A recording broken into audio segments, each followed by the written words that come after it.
एक कि देश का फाइनल खत्म हो चुका है, यानी लोकसभा 18वें लोकसभा के चुनाव संपन्न हो चुके हैं और इसमें तीसरी मर्तबा प्रधानमंत्री नरेंद्र मोदी प्रधानमंत्री बने हैं और साथ ही साथ जो कैबिनेट कमेटी ऑन सिक्योरिटी उसमें जितने भी मंत्रालय थे वो भारतीय जनता पार्टी के पास अपने ऑलमोस्ट सब के सब रिपीट हुए हैं। अपने सहयोगियों को भी उन्होंने पूरा सम्मान दिया है, समन्वय भी अभी तक बरकरार है। लेकिन अब हम जम्मू कश्मीर के सियासी मैच की बात करेंगे। उस मैच को लेकर के भी सुगबुगाहट शुरू हो गई है। उमर अब्दुल्ला ने कहा कि वो इलेक्शन इसलिए नहीं लड़ेंगे, उनकी पार्टी लड़ेगी, उनकी पार्टी को सपोर्ट करेंगे, लेकिन वो इलेक्शन इसलिए नहीं लड़ेंगे कि ये छोटी अधिकार सीमित हैं, इसमें चीफ मिनिस्टर के अधिकार सीमित है, इसलिए वो अपने इलेक्शन लड़ करके अपने रुतबे को बेइज्जत या काम नहीं करना चाहते हैं। दूसरी ओर फारूक अब्दुल्ला ये कह रहे हैं कि मैं उमर अब्दुल्ला नहीं हूँ, मैं किसी भी चुनौती से लड़ने के लिए तैयार हूँ। पहले तो हम जल्दी जल्दी आपको ये बताते हैं कि दोनों ने क्या क्या स्टेटमेंट दिया है, फिर हम अपने पैनलिस्ट से आपको रूबरू कराएंगे। I'm not contesting assembly elections. I will not fight a UT election. I am absolutely clear on that. I will help my party, I will lead the campaign, I will do whatever I have to for the national conference. But I will not enter an assembly of the Union Territory of Jammu and Kashmir. I will fight for our statehood, I will fight for it to be restored to us, I will fight for a full state of Jammu and Kashmir with no dilution. And then, if possible, I will seek an opportunity to enter the assembly and play my part there. But I will not humiliate myself by entering a union territory assembly.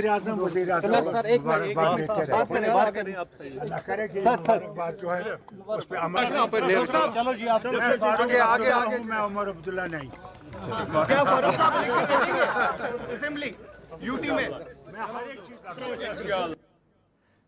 चलिए हम अपने panelist से रूबरू करवाते हैं। ठाकुर अभिजीत से शुरू किया, भारतीय जनता पार्टी से ताल्लुक रखते हैं। अभिजीत जी आपका स्वागत है। Virendra Sonu Peoples Democratic Party से ताल्लुक रखते हैं, प्रवक्ता है, आपका भी स्वागत है। शुरुआत मैं अभिजीत से करूंगा।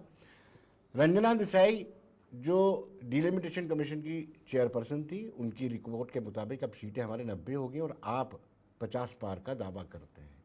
आपके पास कौन सा रोड मैप है जिसके मुताबिक आप इस तरह का दावा करते हैं? और दूसरी बड़ी बात यह अभिजीत जी, बहुत सारी रिजेंटमेंट लोकल लेवल पर भारतीय जनता पार्टी के स्टेट यूनिट से है।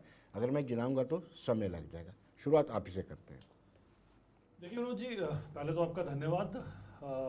जहाँ तक रही बात रोड मैप की, अब बात करते हैं। मुझे सबसे बड़ी बात यही आती है, जो पिछले इंतखाबात, खासकर जो पार्लियामेंट्री इंतखाबात हुए हैं, उसमें जिस तरह से लोगों ने जो परिवारवाद को पीछे छोड़कर नई सोच को, नई चीज़ को आगे लेकर लोग आए हैं और एक नया रोड मैप लोगों के सामने था, जिसके ऊपर लोगों को बड़ी सराहना करते हुए लोगों ने इसके ऊपर चलने का निर्णय बनाया। और कई सालों के बाद, रादर कई दशकों के बाद यहाँ पर सबसे ज़्यादा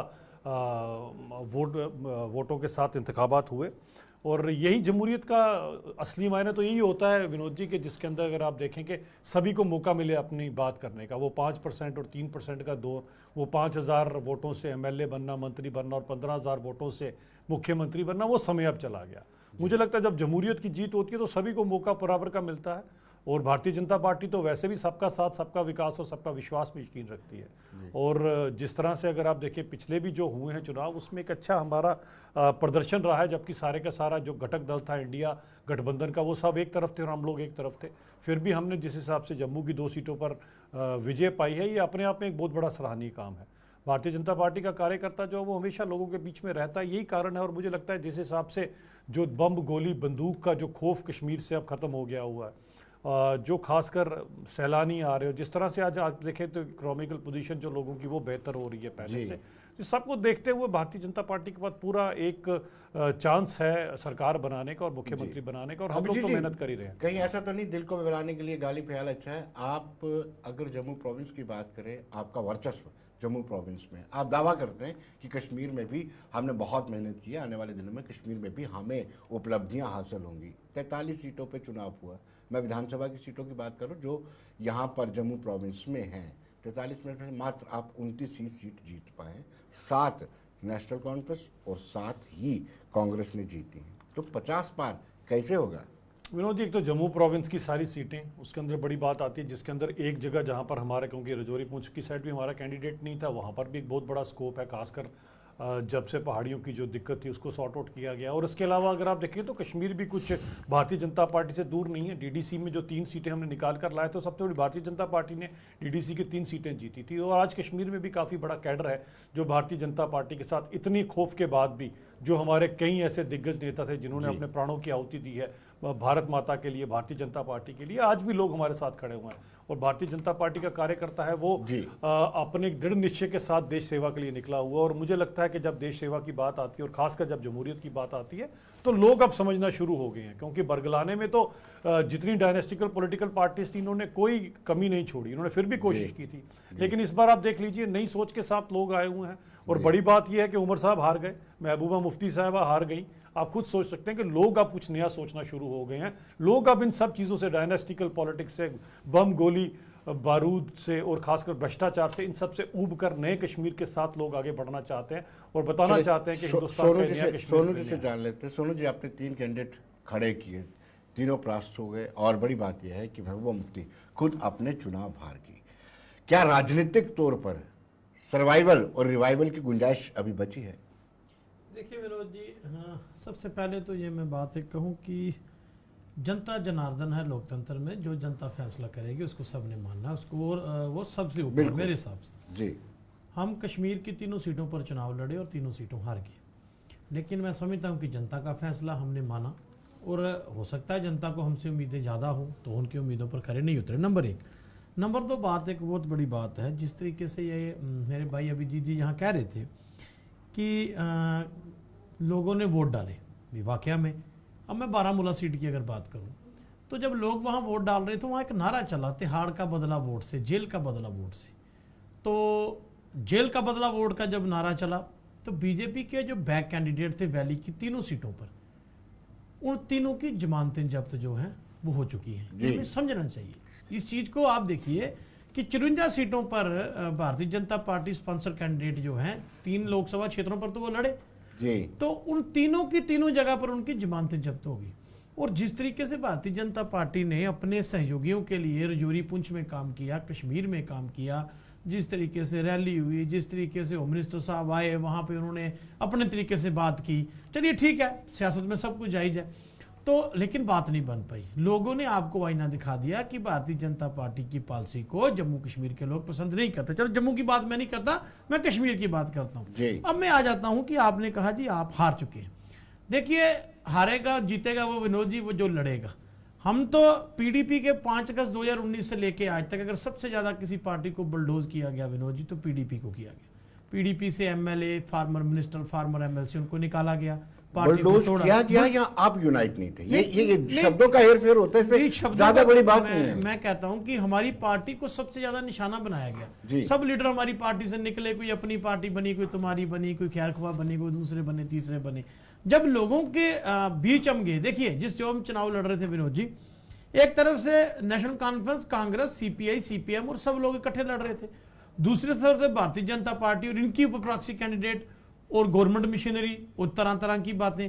तो पीडीपी अकेले, हमारे लीडर भी हमसे निकाले गए, चंद के हमारे पास सीनियर लीडर 2-4 थे और बाकी के नौजवान लोग थे मेरी तरह जो निकले थे। लेकिन उसके बावजूद आप देखिए कि वैली की दोनों सीटों श्रीनगर और अनंतनाग में मुकाबला अगर नेशनल कॉन्फ्रेंस का हुआ तो दूसरे नंबर पर पीडीपी है। और मैं समझता हूं कि काफी हमारे वोट का ग्राफ भी बढ़ा और देखिए कितनी सीटों असेंबली में हमने लीड की।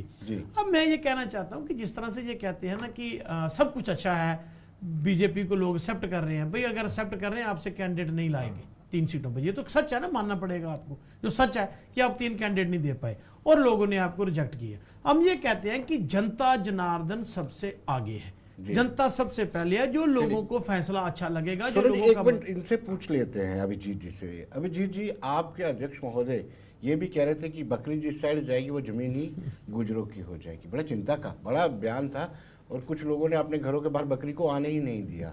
तो फिर आपने इलेक्शन क्यों नहीं लड़ेगी? बार बार सवाल उठता है, ये चिंता का विषय है। देखिए, जहाँ तक रही बात आपकी, सबसे बड़ी बात ये आती है कि हमने इलेक्शन क्यों नहीं लड़े। ऐसा नहीं है कि इलेक्शन लड़ने की बात आती है। मैंने कहा आपको, मैंने शायद पहले भी 1-2 बार इंटरव्यूज़ में भी कहा आपने कि अटल जी कहा करते थे कि सरकारें आती जाती रहती हैं, पार्टियां बढ़ती बिगड़ती रहती हैं, लेकिन देश रहना चाहिए। देश हित के अंदर मुझे लगा कि सबसे बड़ी बात यही थी कि किस तरह से वो जो ट्रेडिशनल डायनेस्टिकल पॉलिटिकल पार्टीज़ हैं, जिनके कारण जम्मू कश्मीर का ये हाल हुआ, जिनके कारण आज 1 लाख से ज़्यादा लोग जो हैं वो आज कब्रों में दफन है, मुझे लगा कि उन सब से चीज़ जो निकलना सबसे लिए देश के लिए, उन सब चीज़ों से बाहर निकलना बड़ा ज़रूरी था। और आपके सामने लोगों ने वो चीज़ करके भी दिखाई। आज आप खुद देखिए कि एक जो मुख्यमंत्री रहे हुए हैं उमर साहब, आज वो MLA का चुनाव लड़ने से मुकर गए हैं। बहाना वो भले कोई भी ले रहे हो, क्योंकि उनको पता चल गया कि एक जेल में बैठे हुए इंसान ने मुझे लाखों वोटों से हरा दिया और आज मेरी एक्सेप्टेबिलिटी खत्म हो चुकी है। हाँ, उन्हीं की पार्टी से अगर आप दूसरे देखे अगर रहुला तो वो जीते हैं, क्योंकि लोग अब एटलीस्ट इन ब्रांड नेम से लोग उब चुके हैं। लोग नया चाहते हैं, भले वो किसी भी पार्टी से है, कहीं से भी है। आप शब्दों को जाल में फंसा लेते हैं अभिजीत जी। हमारी सोच तो यही थी, सबसे बड़ी बात ये आती है। और बड़ी बात यह कि सब ने वहां पर कोशिश की। मैं बार बार कहना चाहता हूं, किसी ने अम्मी को जिताने की कोशिश की, मामू जान को जिताने की कोशिश की, सब हार गए।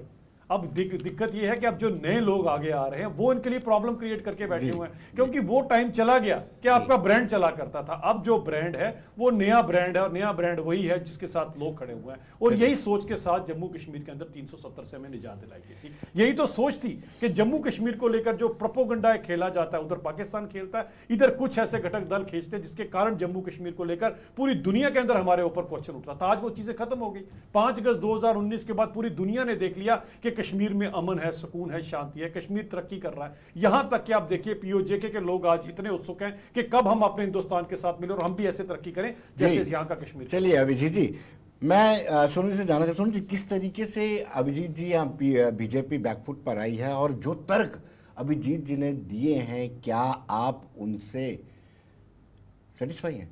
क्या वो तर्क संगत है? और कितनी सदाकत है इसमें अभिजीत जी के? जब मनोज जी, जब अभिजीत जी कह रहे थे तो मुझे एक ना बात याद आ गई। गांव के 3 बच्चे थे, तो वो एक स्कूल में पढ़ते थे। उनका रिजल्ट जब आया तो तीनों फेल हो गए। तो एक के पिताजी ने कहा, जा बेटा अपने स्कूल से रिजल्ट लेके। वो जब रिजल्ट लेके वापस आया तो उसने कहा, अभी क्या बना? उसने कहा, जी जो हमारे गाँव का डॉक्टर है उसका बेटा फेल हो गया। उसने कहा, यार तू अपनी सुना। उसने कहा, जनाब जो हमारे गाँव का सरपंच है उसका बेटा फेल हो गया। उसने कहा, यार तू अपनी बात कर। तो उसने आगे से कहा, उसने कहा, जनाब तुम कौन से जज लगे हो, तुम्हारे वाला भी फेल ही है। अब मुझे समझ ये नहीं आती है। देखिए सुनिए अपनी कहानी सुना दी। नहीं, मैंने आपकी सुनी। सुनिए मेरी बात, सुनिए मेरी बात। अपने बचपन की कहानी लोगों को सुना दी। ठीक है जी, हम फेल ही सही। मैं ये कहता हूँ, पहले मेरी आप बात सुनिए। अब मैं हैरान हूँ जी कि इन्होंने जिनके लिए काम किया उनकी जमानत जब्त होगी। मुबारक इनको दे रहे हैं जो जीते हैं। अब मेरी एक बड़ी बात है, मैं बारामूला में बात करता हूँ। सजाद लोन साहब ने पोलिंग से 2 दिन पहले कहा कि जिस पार्टी के 2000 वोट है वो मेरी क्या मदद करेगी, BJP के लिए कहा। लेकिन मशीनरी सारी उनकी मदद कर रही थी। अब जीत के वहां से इंजीनियर रशीद साहब, ठीक है, लोगों को कहा जेल का बदला वोट से, तहाड़ का बदला वोट से। अब मुझे ये समझ नहीं आ रही है जी मुबारक किसको देना चाहते हैं, जी साथ किसके थे, और ये आज बात क्या करना चाहते हैं। आप मुझे एक बात बताइए, सबसे बड़ी बात, आप इस चीज को मानिए कि आपके तीनों कैंडिडेटों की जमानत जब्त हुई है। मानिए ना, हम मान रहे हैं ना कि हमने 3 कैंडिडेट दिए थे, हम 3 सीटें हार गए, लेकिन 2 सीटों पर मुकाबला हमारे साथ हुआ। मैं ये कहता हूं कि आपको कश्मीर की जनता ने रिजेक्ट किया है। मैं ये, मेरी को आपसे जाति लड़ाई नहीं, ना मेरी BJP के साथ कोई जाति लड़ाई है। हमारी विचारों की एक जो है डिफरेंसेस हैं कि आप जिस तरीके से जम्मू कश्मीर को चलाना चाहते हो वो तरीका ठीक नहीं है। आपने लोकतंत्र का गला घोटा। अब ये एक बात और है, आप कहते हैं सोनू जी आपकी राय से इत्तेफाक नहीं रख रहे हैं, बार-बार पिन पॉइंट कर रहे हैं। मेरी सुनिए, मेरी बात सुनिए, फिर ये बात करें। देखो बड़ा अच्छा लग रहा है, बड़े सब एक तरीके से डिबेट कर रहे हैं, लोगों में देख रहे हैं। नहीं, मैं आपकी भी रिस्पेक्ट करता हूँ इस मसले में, लेकिन मैं एक ये बात कहना चाहता हूँ कि जब आपको लोगों ने रिजेक्ट किया, और रिजेक्ट भी इस तरह से किया विनोद जी कि किसी सीट पर ये लीड नहीं कर पाए और जमानत जब्त होगी, सबसे बड़ी बात है। जब अब मैं ये कहता हूं आपको ये सोचना पड़ेगा, Bharatiya Janata party, government of India को सोचना पड़ेगा कि जो कश्मीर के लोगों ने वोट डाला, मैं कहता हूँ आफरीन की बात है लोग वोट डालने के लिए, लेकिन लोगों का एक स्लोगन था तिहाड़ का बदला वोट से, जेल का बदला वोट से। आप बारामूला से बाहर निकले ना, बारामूला से बाहर निकले। जो हमारा श्रीनगर से कैंडिडेट था वाहिद परा साहब, उसको भी तो 3 साल जेल में रखा गया जी, उसके बाद वो बेल आउट है। मैं ये कहना चाहता हूँ कि आप ये जोर जबरन की राजनीति से बाहर आइए, लोगों को फैसला करने दीजिए। कन्वर्ट में लोग जिसको वोट देंगे वो जो जीतेगा वही सिकंदर है, जो जीता वही पार्लियामेंट। अभिजीत जी सवाल ये उठता है कि आपने 10 साल कर्मठता से काम किया, लेकिन आप तीन जिन कैंडिडेट को सपोर्ट कर रहे हैं, तीनों की जमानत शब्दों की, तभी तो ये खिल्ली उड़ा रहे हैं आप। देखिए विनोद जी, इनका खिल्ली उठाने का कारण समझे कि अम्मी हार गई हैं और मामू जान हार गए, भाईजान भी हार गए, श्रीनगर से भाईजान भी हार गए। इनकी बौखलाहट का मैं कारण समझ, भारतीय जनता पार्टी तो लड़ी नहीं। भारतीय जनता पार्टी जब लड़ेगी तो भारतीय जनता पार्टी को पता है कैसे करना होता, हम सब कुछ कर। बाकी रही बात इनकी, बात समझिए, हमारे तो सभी ये हमारे हैं, कोई टीम ए टीम बी सी बोल लीजिए। उमर साहब को हमने दिखाया था, पहले तो पापा ने वैसे उनको दिखाया था, जहाज में बैठ के लंदन ले गए थे, उसके बाद हमने विदेश दिखाया उनको, क्या नहीं दिखाया, सिखाया हमने, सब कुछ हमने किया। मैडम महबूबा मुफ्ती साहिबा चीफ मिनिस्टर बनी तो हम ही ने बनवाया। तो सभी के सभी जो है, हमारा कोई बेगाना नहीं, हमने सभी को अच्छी पूरी कोशिश की है कि हम इनको देश के साथ लेकर चले। हम भी इनको बताएं कि सर्वप्रथम देश होना चाहिए, पार्टी बाद में और अपना आप तो सबसे लास्ट में होना चाहिए। लेकिन इतना समझाने के बावजूद भी इनको लगता है कि परिवार सबसे पहले, उसके बाद पार्टी और देश को तो ये लास्ट में रखकर चलते हैं। इसीलिए कश्मीर के अंदर चीजें बदलेंगी और इन चुनावों के अंदर वो चीजें आपके सामने आ जाएंगी। आपको जिस दिन आपको मैं बताना चाहता हूं कि कश्मीर में एक बड़ी अच्छी बात है, कश्मीर में सबसे ज्यादा क्या होता है, कमल के फूल पूरे दुनिया में सबसे ज्यादा कश्मीर में पाए जाते हैं। तो जनाब कमल ज्यादा नजर नहीं रहेगा, आया election कमल जरूर खिलेगा। अरे कमल तो था ही नहीं, जब आएगा तो जरूर खिलेगा आपके सामने, और आपके जितने मंसूबे हैं वो सब के सब फेल हो जाएंगे। और ये जम्मू कश्मीर के लोग ही आपको आईना दिखाएंगे बहुत जल्दी। वृंदा जी, आपके पास लौटते हैं छोटे से ब्रेक के बाद, आपके पास फिर दोबारा लौटते हैं।